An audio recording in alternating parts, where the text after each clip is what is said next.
Returning now to Canberra, joining us live is the Nationals Senate Leader Bridget McKenzie. Senator, appreciate your time. Thanks so much. Seeing reports coming through that Parliament House's security guards have been posted outside each of the 4 entrances to the Senate chamber. As we know, they're always at the main entrance, but not at every entry point.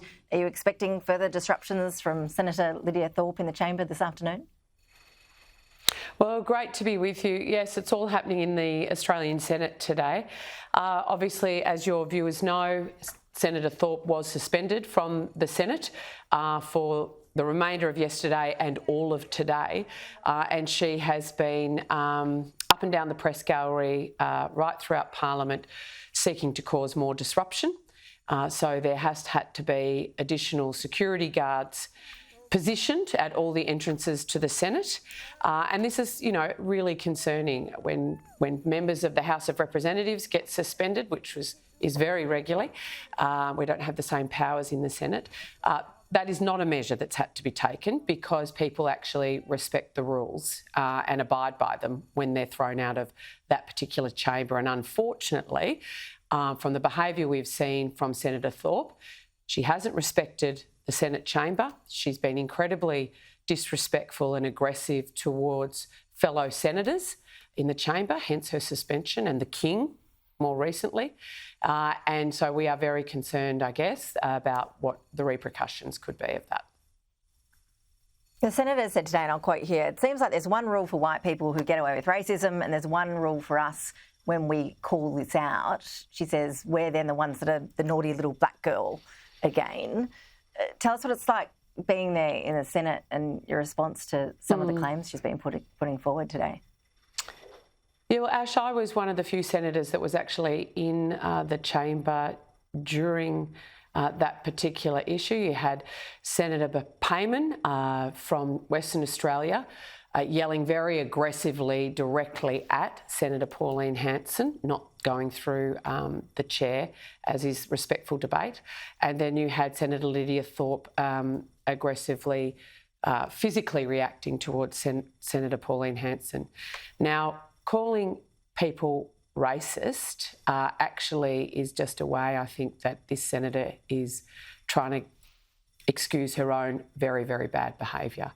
The reality is we all come from the diverse perspective of Australian voters to the Australian Senate. You've got Greens, you've got the National Party, Liberal, Labor, a lot of different independent senators, all reflecting the different views that exhibit in our community.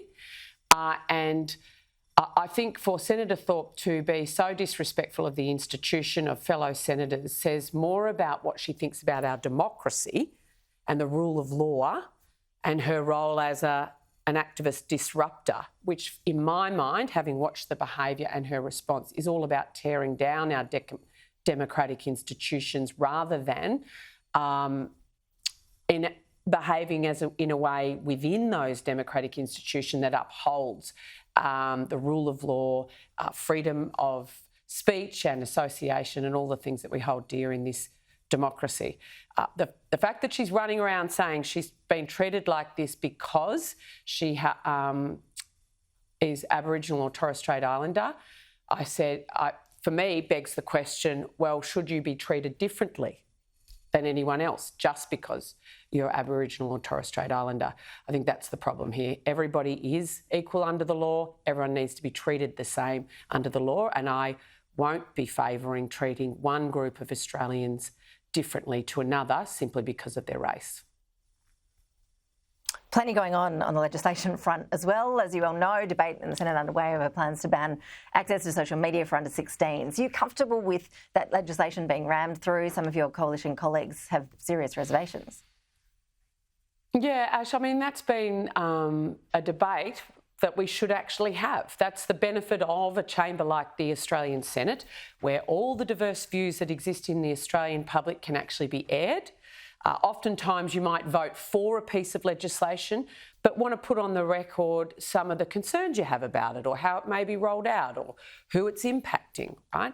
And that's why the Senate exists, so that those views can be on the public record and the Australian public can then actually look at everybody's views and then obviously make up their mind going forward into an election.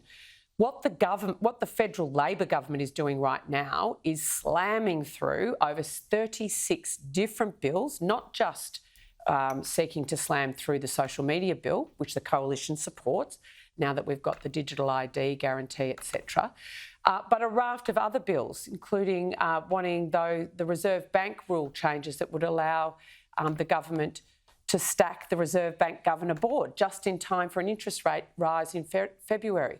So there's 36 bills that will have significant impact on our democracy, many which we support, but a lot we don't.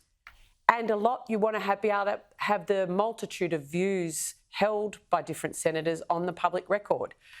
So I think it really goes back, Ash, to the mindset within the Labor Party. So at the start of this week, you'll recall they took that misinformation, disinformation bill that sought to censor the Australian public off the debating list here in the Senate. They removed it because they knew it was going to fail.